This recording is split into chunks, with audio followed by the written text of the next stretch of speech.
يا رجائي.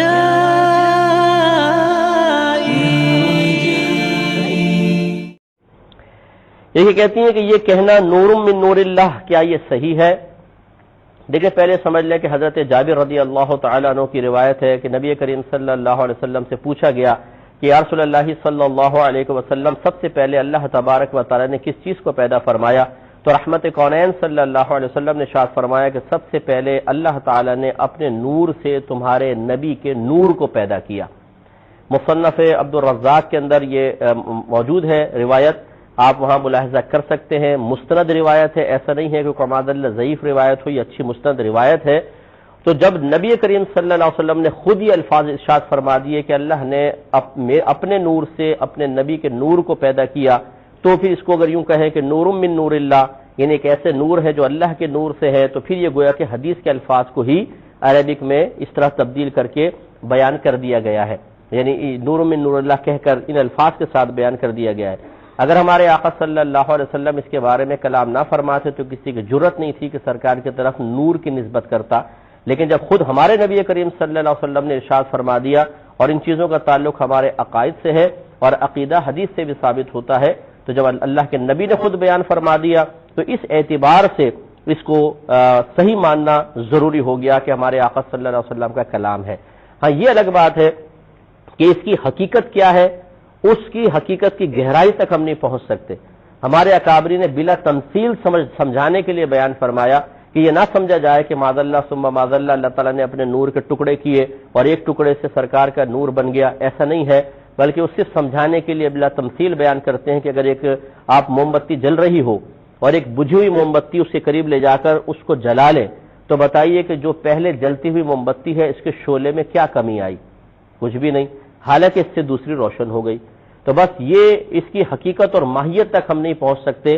ظاہری الفاظ یہی کہتے ہیں کہ اللہ تعالیٰ نے اپنے نور سے نبی کے نور کو پیدا فرمایا، پھر اس نور سے پوری کائنات بنی ہے، بڑی طویل حدیث پاک ہے، تو اس لیے ان حدیث کے ظاہر پر اعتماد کرتے ہوئے یہ کہا جا سکتا ہے کہ نبی کریم صلی اللہ علیہ وسلم اپنی اصل کے اعتبار سے نور ہے، اور پھر اللہ تعالیٰ نے آپ کو لباس بشریت میں دنیا میں بھیجا ہے۔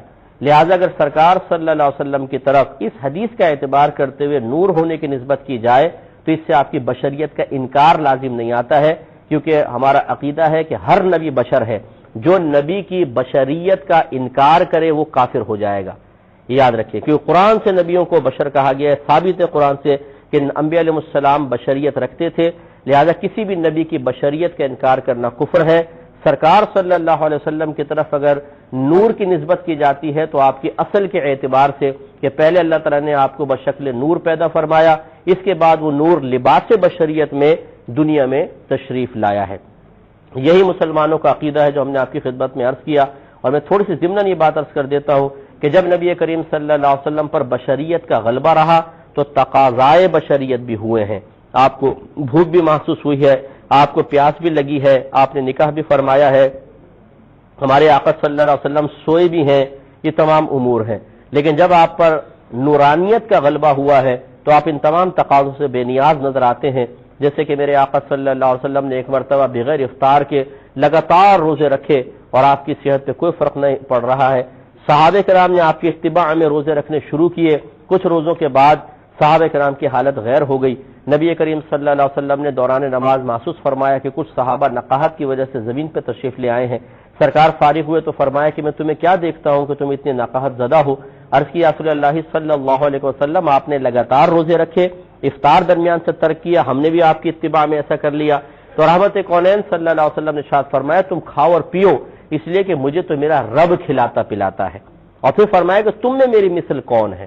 اسی طریقے سے سفر معراج پہ جب سرکار صلی اللہ علیہ وسلم تشریف لے گئے ہیں اور سدرۃ المنتہا کے مقام پر پہنچے ہیں، آپ اٹھا کے پڑھ دیجئے، کتابیں یہی بتاتی ہیں کہ حضرت جبریل امین نے عرض کیا رسول اللہ صلی اللہ علیہ وسلم اگر میں ایک قدم بھی آگے بڑھوں گا تو جل کر ہلاک ہو جاؤں گا، حالانکہ وہ نوری مخلوق ہے، اس میں کسی کا انکار نہیں ہے کہ تمام فرشتے نور سے پیدا کیے گئے ہیں، لیکن وہ نوری مخلوق یہ کہتی ہے کہ اب اگر ایک قدم بھی آگے بڑھوں گا جل کر ہلاک ہو جاؤں گا، اور میرے آقا صلی اللہ علیہ وسلم جو یقیناً بشر ہیں آپ آگے بڑھتے چلے گئے۔ جبریل امین نے کیوں آپ کو نہیں روکا کہ حبیب جب نور جل رہا ہے تو بشر تو بدرجہ اولا جلے گا، یا سرکار نے خود فرمایا ہو کہ اے جبریل جب آپ نور ہو کے جلنے کا خوف رکھتے ہیں تو ایک بشر تجلیات کیسے برداشت کر سکتا ہے؟ یہ لکھا ہے کہ وہاں نبی کریم صلی اللہ علیہ وسلم پر اس نورانیت کا غلبہ تھا کہ جو آپ کی اصل تھی، اور نور بھی اتنا کامل تھا جو جبریل امین کے نور سے بھی بالکل کامل کہ سرکار آگے بڑھتے چلے گئے اور ایک بال بھی آپ کا نہیں جلا ہے۔ تو اس لحاظ سے جو اس طرح کا عقیدہ رکھتا ہے یقیناً اس کے پاس بھی دلائل کثیرہ ہوتے ہیں، تو لہٰذا جو یہ عقیدہ رکھتے ہیں کہ سرکار صلی اللہ علیہ وسلم اپنی اصل کے اعتبار سے نور ہیں اور پھر اللہ تعالیٰ نے آپ کو لباس بشریت میں اس دنیا میں بھیجا ہے، وہ چونکہ حدیث سے ثابت ہے اس لیے بالکل درست ہے۔ جب ایک اسلام کا نام لیوا یہ کہتا ہے کہ اللہ کے رسول وہ تو نبی نور من نور اللہ ہے، اللہ کے نور کا حصہ ہے۔ ایک سوال کرنا چاہتا ہوں، کر لوں؟ جبریل کا نام کس کس نے سنا ہے؟ ہاتھ کھڑا کریں، بتائیں جبریل کے کتنے بیٹے ہیں؟ کمال کی بات ہے، 600 ان کے پن اور بیٹا کوئی بھی نہیں؟ بولے کتنے بیٹے ہیں؟ شیخ صاحب آپ نے ان کو بتایا نہیں ہے، اتنے بڑے فرشتے۔ چلو وہ تو وہی میں مشہور رہے ہوں گے، اسرافیل کے ان کے بھی نہیں۔ وہ کہتے 6 مہینے کی وہ پھونک ماریں گی جب قیامت آئے گی، اتنی طاقت والے فرشتے، بیٹا کوئی بھی نہیں۔ میکائیل کے کتنے بیٹے ہیں؟ کیوں؟ کمال کی بات ہے، کسی فرشتے کی اولاد نہیں ہے۔ بھلا کیوں؟ نورانی مخلوق کی اولاد نہیں ہوتی۔ اللہ کے رسول صلی اللہ علیہ وآلہ وسلم اگر کہہ دیا جائے کہ وہ نور تھے تو فاطمہ الزہرا کس کی بیٹی تھی؟ جو جنت کی شہزادی ہے۔ اور فرمایا کہ جبریل نے آ کے مجھے پیغام دیا، ان الحسن والحسین سیدہ شباب اہل الجنہ، یہ حسن و حسین جنت کے شہزادے ہیں، یہ کس کے بیٹے ہیں؟ بتاؤ زینب کس کی بیٹی تھی؟ بتائیے یہ رقیہ کس کی بیٹی تھی؟ بتائیں کس کی بیٹی تھی؟ اصل میں خاندان نبوت کا انکار کرتا ہے جو کہتا ہے اللہ کے رسول نور ہے۔ میں بات کو سمجھانے کے لیے 3 باتیں اور پیش کروں گا۔ سجدہ آدم نے کیا کہ فرشتوں نے؟ آدم نے۔ سجدہ کرنے والا افضل ہوتا ہے کہ جس کو کیا جائے؟ بولیں جس کو کیا جائے۔ ایک بات آگئی تو پھر یہ آدم کے بیٹے اگر ان کو سمجھا جائے اور سرتاج رسول سمجھا جائے تو یہ ان کی تعریف ہے کہ اگر نورانی مخلوق کی اولاد سمجھی جائے تو پھر اللہ کا نور سمجھا جائے تو پھر ان میں افضلیت ہے۔ بتائیے۔ اور قرآن بھی کہتا ہے وَلَوْ جَعَلْنَاهُ مَلَكًا لَجَعَلْنَاهُ رَجُلًا وَلَلَبَسْنَا عَلَيْهِمْ مَا يَلْبِسُونَ۔